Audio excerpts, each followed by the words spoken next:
Welcome to the Simple Strategy series. This is going through a presentation. There will be a link to the presentation below.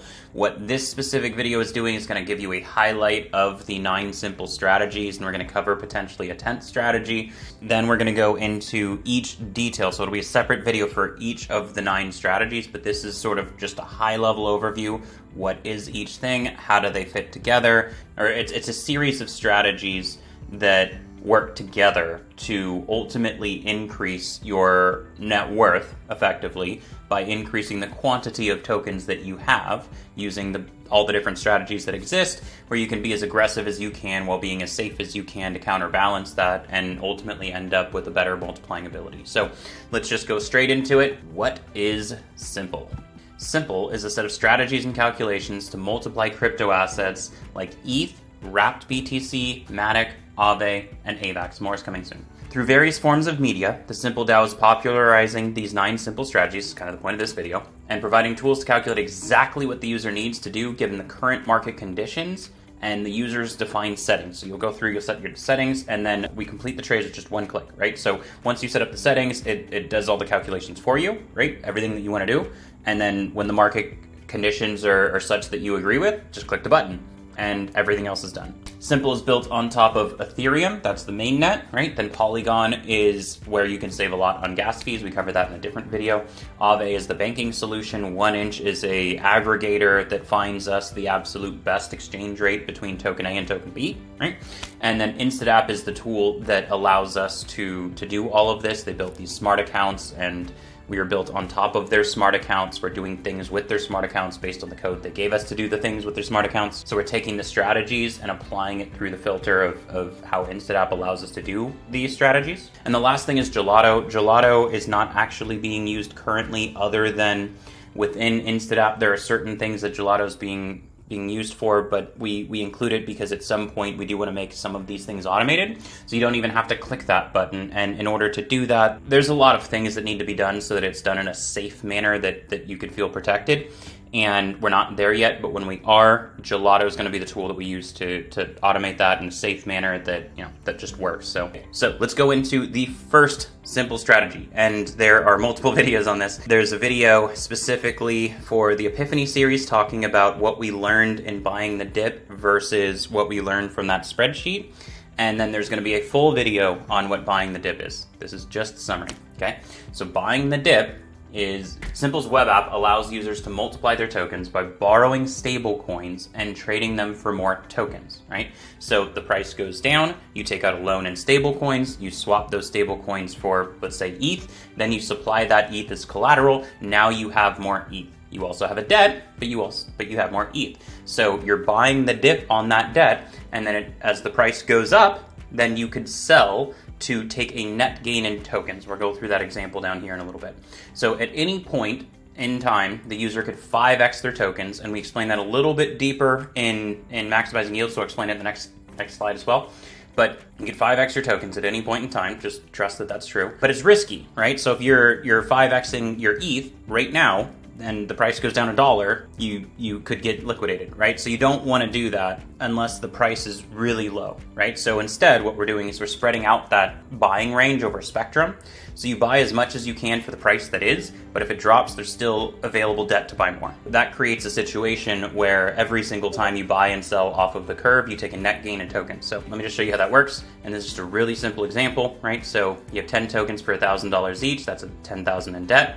If you sell 5 of them for $2,000, then you could pay off the debt. 5 times 2,000 is 10,000. But you still have 5 tokens because you bought 10. So you take the 5 net tokens gained, and then because you have 5 additional tokens, you can actually buy at a larger scale on the next dip, right? So that's the primary strategy, is the main thing that CiMPLE is doing. But then all of these other strategies are meant to really emphasize what buying the dip could be. Everything else sort of maximizes that. So let's go into maximizing yield. We talked about as the price dips, you buy enough to get back onto this ideal loan to value ratio, right? And our actual graph looks slightly different, but this is the process, right? Price went down, and so you buy enough to get back onto this ideal loan to value curve. But what that means is that if you can go up to 80% loan to value, and the price is really high to the point where you have no loan, let's say, then you have all 80% that could be used. Same problem that I talked about in the previous slide, where if you were using that all for volatile tokens, then the price could go down a little bit and it would be an issue.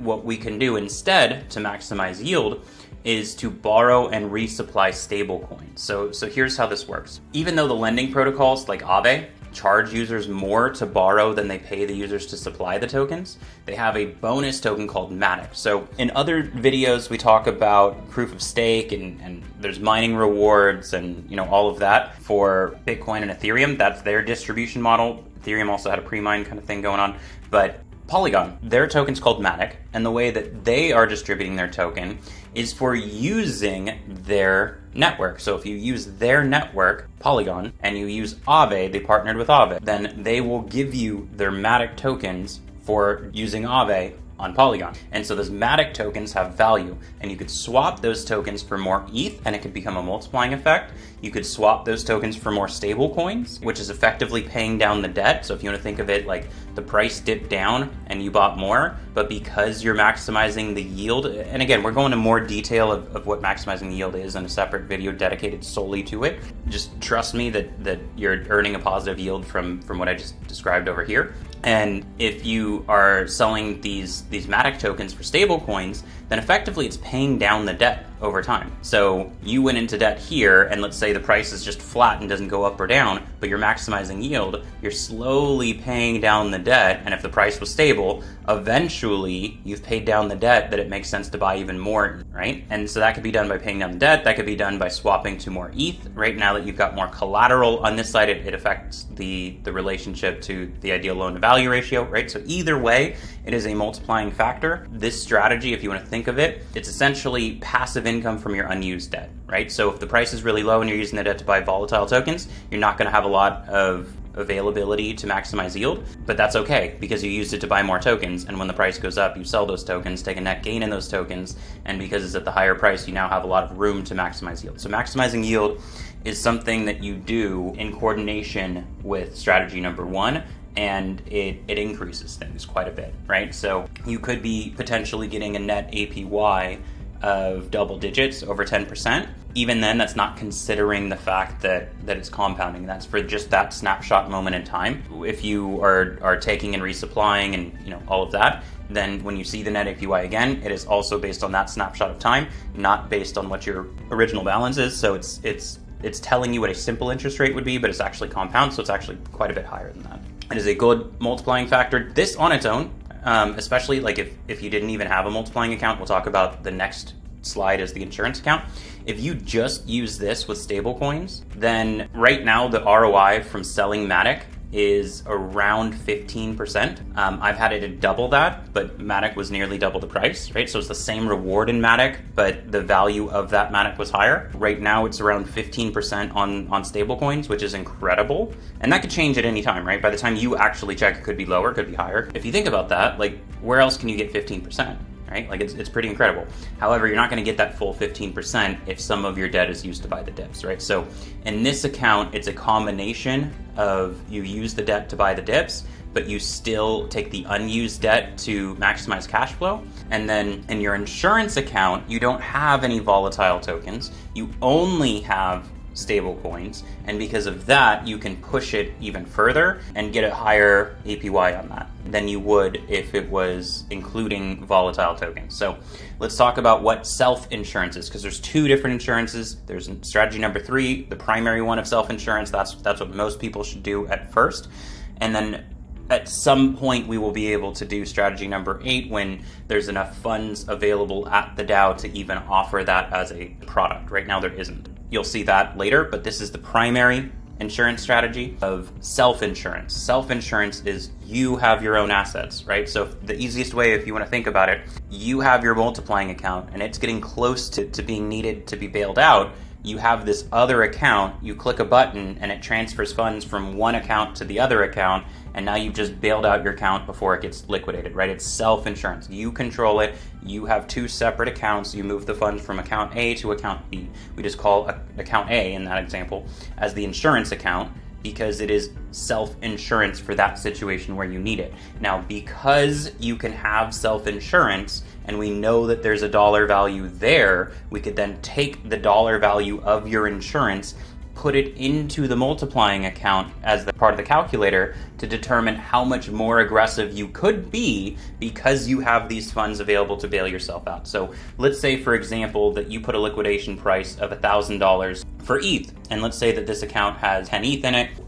Your ETH would be worth $10,000 at that point. So you put in a insurance of, let's say, $5,000. So at $1,000 liquidation price, 80% of that is $800 per token. And you have 10 tokens, so you could have $8,000 worth of debt. But you also have $5,000 available to bail yourself out. So now you can have $13,000 worth of debt for your 10 tokens, and then keep in mind the recursive effect of that if you use that debt to buy more tokens, then you supply those tokens, you now have more tokens, right?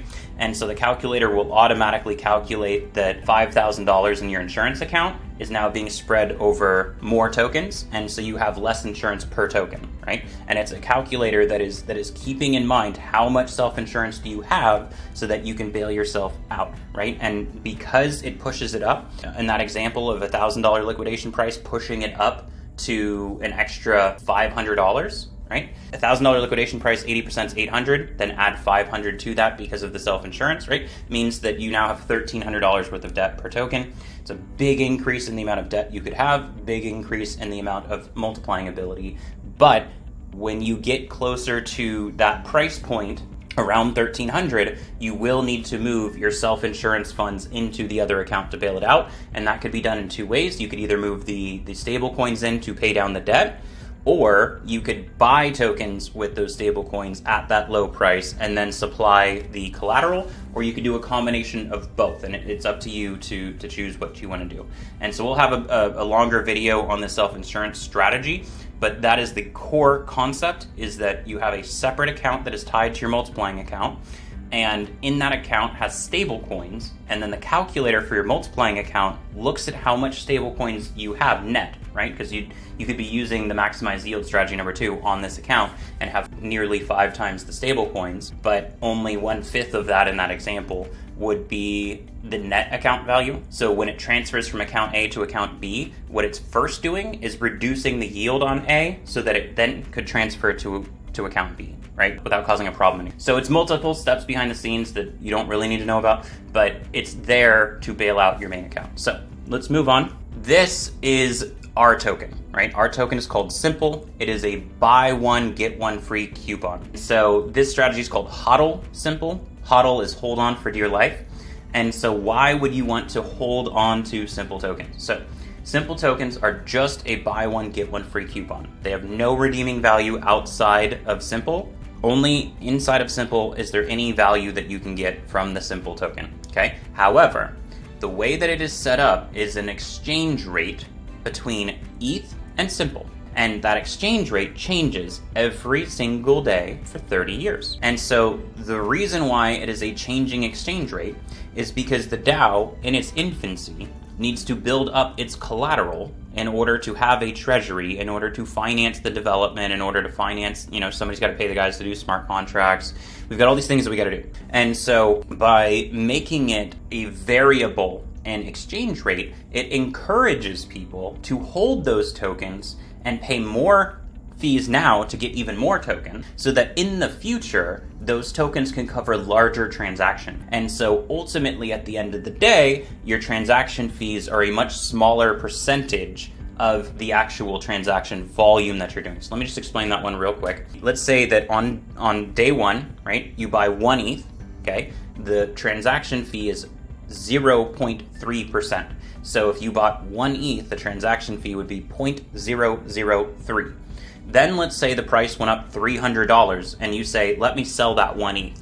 If you were hodling CiMPLE, you would pay another 0.003. If you were not hodling CiMPLE, meaning you're not using the strategy, what you would do is you would take those tokens that you just got, right? So whatever the exchange rate is that day for the 0.003 ETH, and you got that amount of CiMPLE to coordinate with that price, exchange rate to ETH, you've got that quantity of CiMPLE tokens, and then when you sell the 1 ETH, you could use that quantity, and that transaction's ultimately free, right? So it's a buy one, get one free on the day of issuance. Every single day, those coupons have an increasing value. So the net effect of that is that there's an incentive to continue to pay fees now so that you can get free transactions in the future at a much greater rate than you would get if you use those free transactions now. And so how much greater of a rate? You could see each one of these lines is 100x. So it's 100x in the first 2 years, 100x in 8 years, and then 100x over 20 years. And ultimately, one CiMPLE token will have 1 ETH worth of redemption value. It'll take 30 years to do it, but it will have that value. So strategy number 4 is to hold on to these tokens in order to reduce your transaction fees as much as possible as a percentage of your total portfolio, right? And so this is one more thing that will help build the DAO and build all the resources we need right now, but it will give you lots of free transactions in the future. So it's a slight trade-off between paying more fees now for future free transactions. Now, if you are holding those CiMPLE tokens or hodling those CiMPLE tokens, what can you do with them while you're hodling them? Well, we could stake them for CMPG.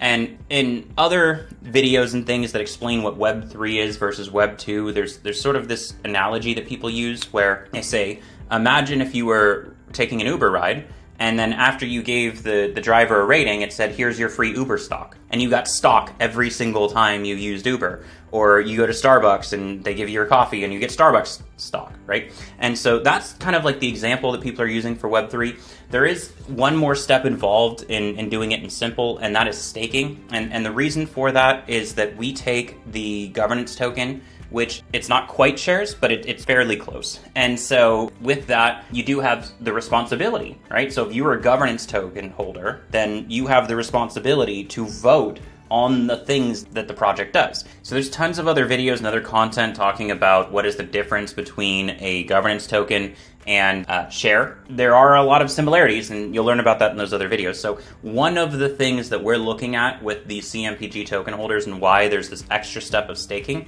is because the CMPG holders, we're relying on them to be the voters in everything that the CiMPLE DAO does, right? So if the CiMPLE DAO is building up its treasury reserves, we need the CMPG token holders to be the ones to tell us what to do with those reserves. So for example, if we start to find that it's a problem for CiMPLE in order to actually execute all of the trades, because we're a victim of our own success, we've built so many users and all of that, that there actually isn't even enough liquidity to process everyone's transactions. So what we could do at the DAO level is vote to say, oh, let's go through, the aggregator 1inch, see where it's handling most of its trades from, figure out where that liquidity should come from, and then we at the DAO provide liquidity, right? And maybe that's something that it votes on.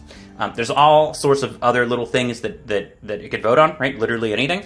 But if you want to think about it, if you look at the DAO's treasury assets and the CMPG token holders get to control those assets, to a certain extent, a future value of what these CMPG tokens could be worth is proportional to the underlying assets, with a bit of a premium considering that the project does charge transaction fees, and some of those transaction fees are going to be shared with these CMPG token holders. And the thing that makes this not a security is that we are not selling CMPG tokens to anyone ever. You cannot buy them. No one can buy them. The only way you can acquire these tokens is to pay a transaction fee, be a customer of CiMPLE. Then as a customer of CiMPLE, you are making the conscious choice to hodl your CiMPLE tokens, and then you stake them, and that's when you get the reward. So you have to show that you're committed, but then you get them for free. But show that you're committed to the project, and that's it. That's how you get them for free. That's the only way CMPG tokens are distributed out to everybody. There is 9.9% that's ultimately going to charity, but 9.9% is held sort of as like a nuclear option just in case we need to vote on certain things or whatever. For the most part, it's just going to be given to charity when it makes sense to give to charity. And when I say it makes sense to give to charity, you got to keep in mind that like if we just dumped it on the market, it would tank the value, right? So we can't just do that. It needs to be like a slow burn of putting it out to specific charities that we want to favor.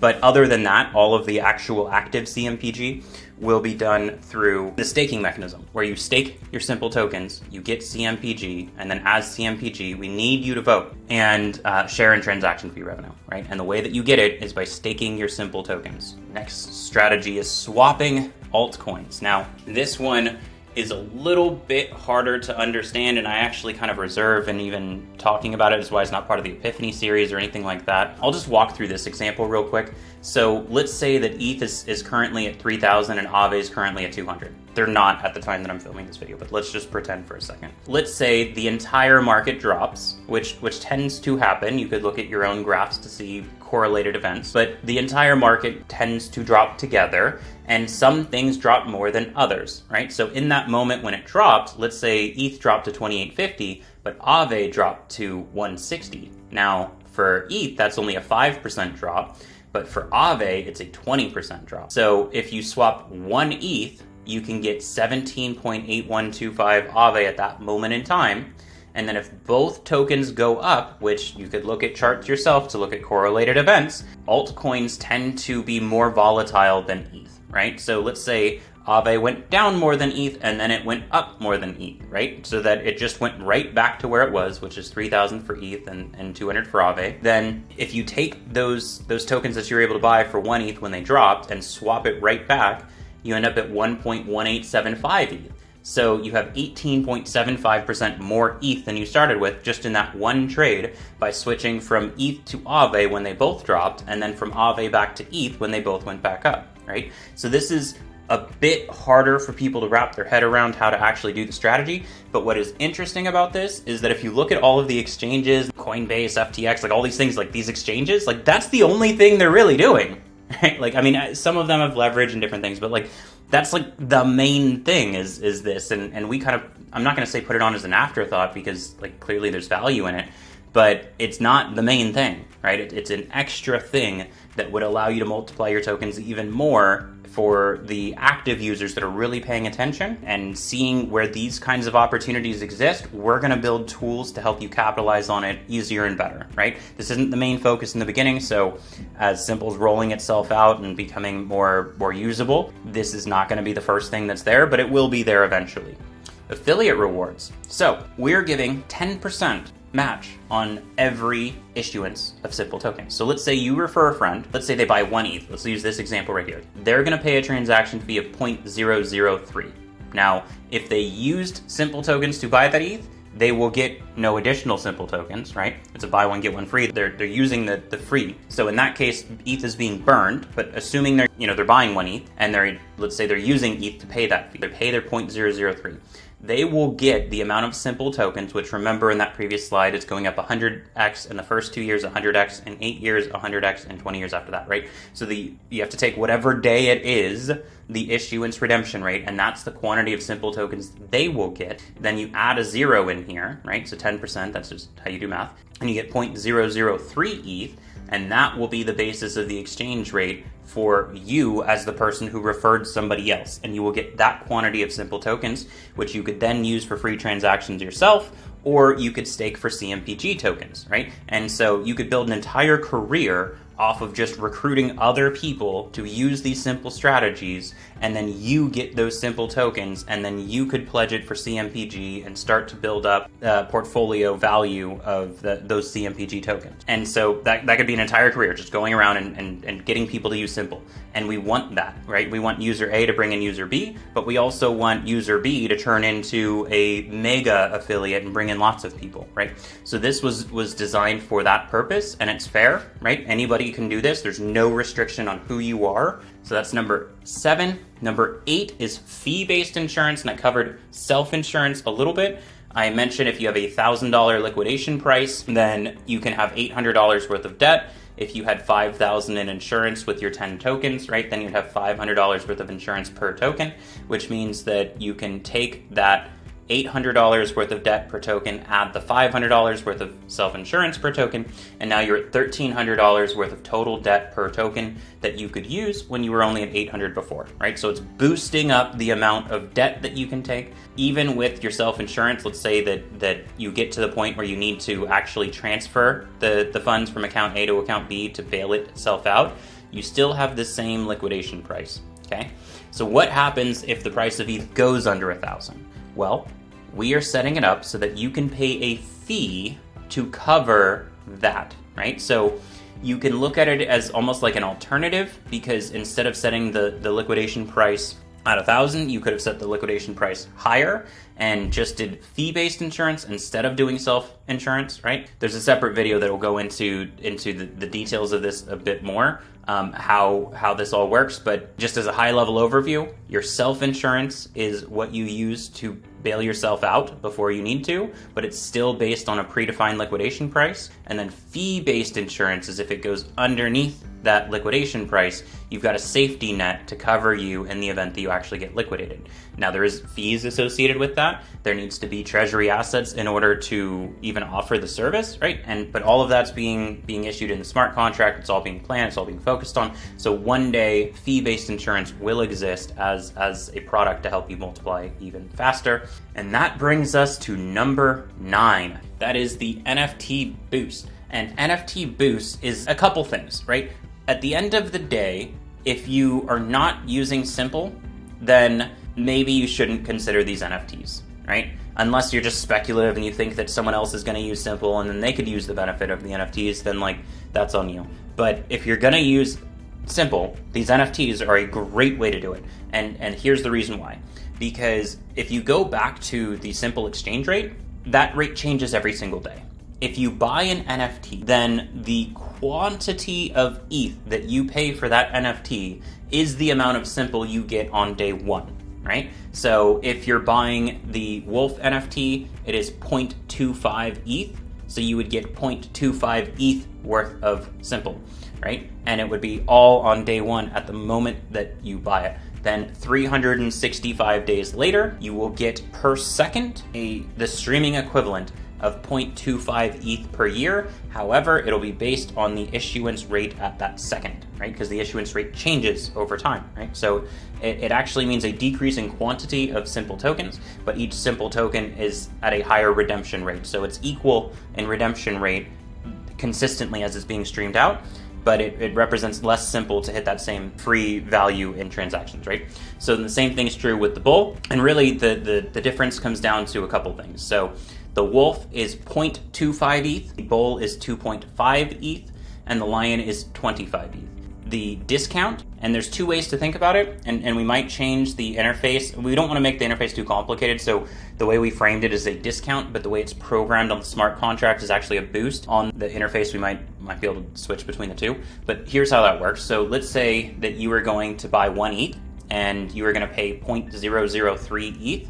You get a discount of 25%. So 0.003, 25% of that would be 0.00225, right? So instead of paying 0.003 ETH, you're paying 0.00225 ETH. Seems like not that big of a difference because we're dealing in small numbers, but you get the amount of CiMPLE on that transaction as if you paid the 0.003 ETH. You're paying less for the transaction, but getting the full redemption of CiMPLE, right? So not only are you getting 25, let's say with the Lion, 25 ETH worth of CiMPLE right from the beginning at the best possible exchange rate, you're also getting, every time you pay a transaction, you're paying less in a transaction fee, but getting that full amount of CiMPLE tokens as if you paid the full amount for the transaction fee. So what the contract does is it looks up and says, does the user who's submitting the transaction also have one of these NFTs? If they do, what is the percentage? And it's a boost in that way,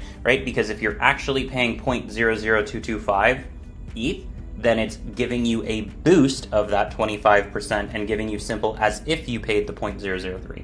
That's what I'm saying. Maybe in the future we'll set up something different where you can pay the full 0.003 and just get 25% more CiMPLE. We could do it that way. We just thought that maybe it's too complicated. So it's 25% for the Lion, 12.5%, so half for the Bull, and then half again, 6.25% for the Wolf.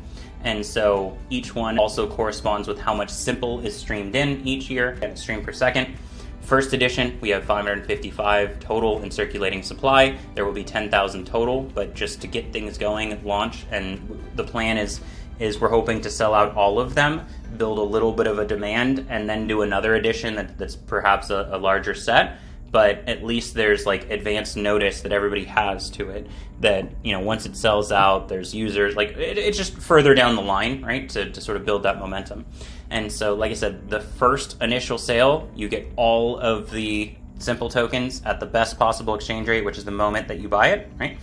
And then 365 days from that is streamed in afterwards. But it's for life, indefinite. So the NFTs, because you own these NFTs, you could potentially sell them to other people. So these are the 9 CiMPLE strategies. I mentioned at the beginning I'd briefly cover a 10th CiMPLE strategy. This one is the least valuable in the sense that people would lose money more often than they would gain. But if you really know what you're doing, you can make money on it. And what I mean by that is you can essentially short the market. And the way that you would do that is taking out debt in volatile tokens. And so you take out a debt in a volatile tokens in order to buy stable coins at their full value. Then when the price decreases, you pay off that debt and you take a net gain in stable coins. It's sort of the inverse of buying the dip. It's shorting the market.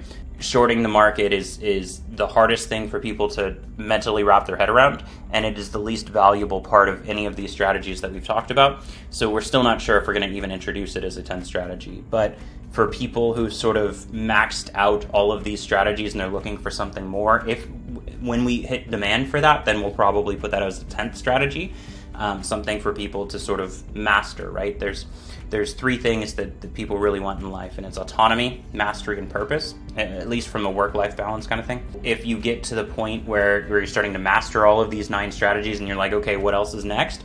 And there's demand, then okay, there is this 10th strategy. It's kind of complicated, not the most lucrative because more people lose than win while doing it, but you can win while doing it. So that is the overview of each thing. Next parts of these series are going to be going into each specific thing and talking about it in a much greater depth. So I hope you liked the video. Comment anything that you think we could do better, because we're going to redo all of these. And if you want to go through this page on your own, the link will be in the description, as well as a link to our Discord, a link to our website, a link to the prototype, you know, all of the other series. If you're watching this on YouTube, check out the other playlists, because there's lots of content that we're creating. So enjoy.